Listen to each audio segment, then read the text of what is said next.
Em 2014, pouco após a morte da ex-primeira-ministra inglesa Margaret Thatcher, o presidente espanhol Mariano Rajoy, do Partido Popular, homenageou o ícone do conservadorismo europeu com uma praça em Madrid, com seu nome. Apesar dos protestos de oposicionistas e da insatisfação apresentada pela prefeita da cidade, a homenagem se manteve até os dias atuais, pelo menos até o dia 1º de junho de 2019. Nesse dia, os torcedores do Liverpool que estavam na cidade para assistir à final da Champions League aproveitaram a estadia para, vamos dizer assim, mudar o nome da praça. No lugar de Thatcher, eles colocaram o nome de Jeremy Corbyn, líder do Partido Trabalhista Inglês e histórico opositor da ex-primeira-ministra, nas placas que nomeavam o local. Isso poderia ser só um caso pontual de alguns torcedores brincalhões que queriam fazer uma troça em terras espanholas. Poderia ser, mas é claro que não é. Não existem coincidências quando falamos de Liverpool, Partido Trabalhista e a Dama de Ferro.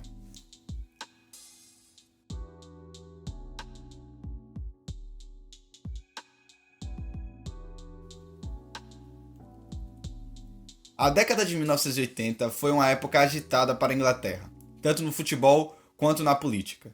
No campo, os clubes ingleses viviam um momento épico. Para se ter uma ideia, entre 1977 e 1984, os times do país venceram 7 das 8 edições da Copa dos Campeões, a maior competição futebolística do continente. Só o Liverpool havia levado 4 taças para casa nesse período. O time do norte da Inglaterra, naquela época, era dominante no continente e no país.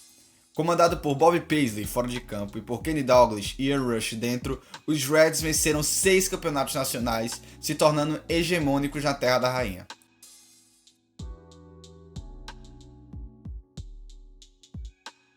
Mas isso tudo foi interrompido por uma tragédia.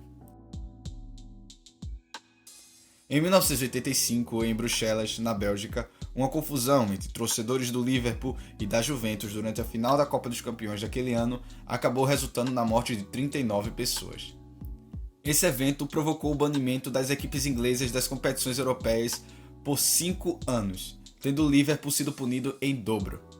Além disso, a tragédia acabou gerando uma completa comoção na Terra da Rainha, que afirmou se sentir envergonhada pelo ocorrido. E é aqui que a história de Thatcher e do Liverpool começam a se chocar.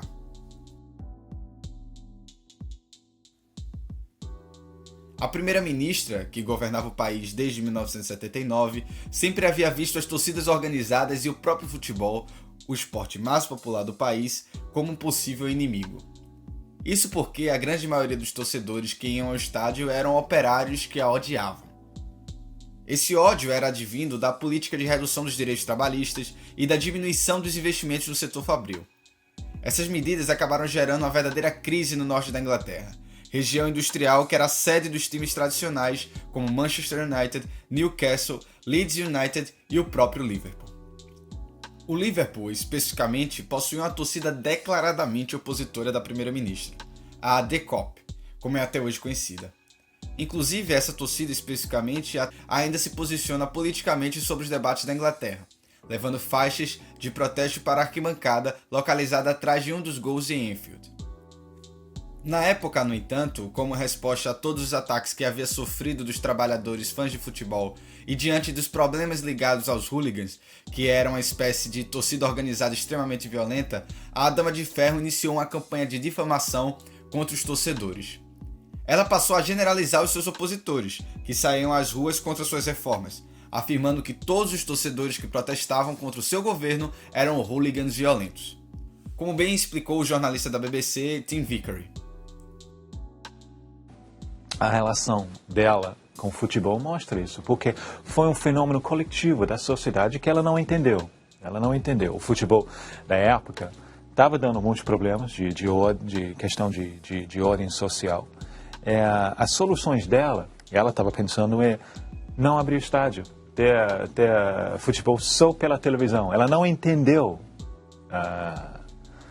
o fenômeno social, qualquer coisa coletiva. Eu acho que foi difícil para ela. Eu vou contar a minha história.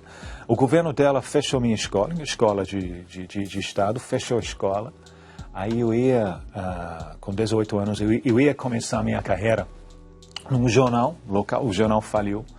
Aí eu fazer o quê? Aí eu peguei um emprego, depois de um tempão, peguei um emprego numa loja que logo faliu. Então isso foi tipo 82, 83.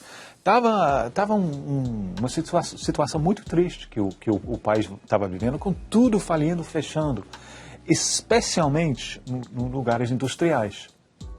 Obviamente, teve progressos, mas as velhas cidades industriais ainda não recuperaram. Eu encontrei outro dia com um cara que trabalha na BBC no Stoke.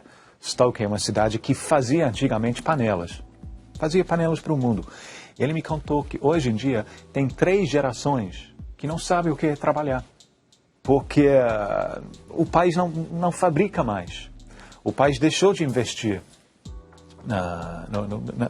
nas pessoas. Então, eu acho que, iniciando na época dela, a Inglaterra começou a plantar alguns sementes perigosos, né? A situação só pioraria alguns anos depois, em 1989, com o desastre de Hillsborough, que acarretou 96 mortes de torcedores por pisoteamento. Na época, o governo culpou mais uma vez os hooligans pela morte das pessoas. Hoje, no entanto, se sabe que os principais culpados pelas tragédias foram as autoridades, que foram negligentes e permitiram a superlotação do estádio. No entanto, logo após o desastre, como uma forma de, ao mesmo tempo, resolver o problema das mortes nos estádios e atacar seus opositores, a primeira-ministra promoveu uma severa mudança nas regras do futebol inglês. Da proibição dos alambrados e da popular geral, ao fim dos subsídios públicos ao futebol, a primeira-ministra realizou uma verdadeira reconstrução do modelo inglês de infraestrutura futebolística. Essas reformas, como quase todas as reformas de Thatcher, dividiram e ainda dividem opiniões. Suas políticas obtiveram sucesso no que se refere à segurança e ao conforto dos estádios, é verdade. Mas acabaram gerando o encarecimento dos ingressos, a gentrificação da arquibancada e, consequentemente, o silenciamento da torcida.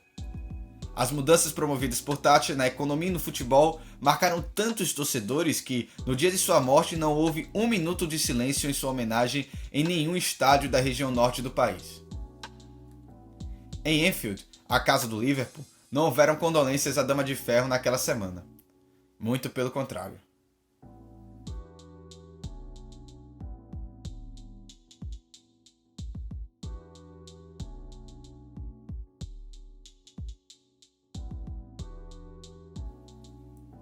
Só para se ter uma ideia, essa rejeição à figura de Thatcher e às suas políticas conservadoras e neoliberais era tão grande que, em seu funeral, em 2013, trabalhadores e opositores foram comemorar a sua morte, afirmando que a bruxa estava morta. Podemos notar como essa rejeição ainda acende os ânimos dos britânicos a partir da pequena notícia anedótica no início desse vídeo. É bom lembrar que torcedores saíram de sua casa para ver seu time na final da Champions League em outro país, mas conseguiram arranjar um tempo para criticar mais uma vez a ex-primeira-ministra. Gente, o ódio político, quando se une a emoções futebolísticas, tende a se tornar eterno. Bem, sorte dos torcedores do Liverpool que homenagearam o Partido Trabalhista e Jeremy Corbyn naquele dia. Afinal de contas, além de toda a zoação, eles também voltaram com a taça da Liga dos Campeões para casa.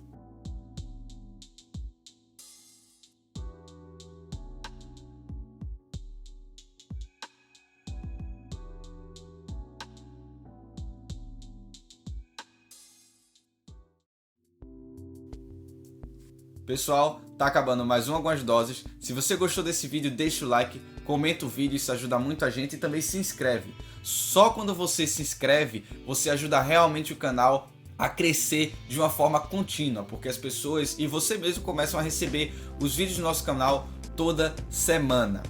Se você gosta dos nossos vídeos, também acompanha a gente lá no Facebook. A gente publica notícias e comenta as notícias políticas do país de uma forma que nem sempre dá para fazer aqui em vídeo por causa do trabalho todo que dá, tá certo? Se você tá vendo esse vídeo até agora, um meu muito obrigado, um beijo no coração de vocês e tchau, até a próxima.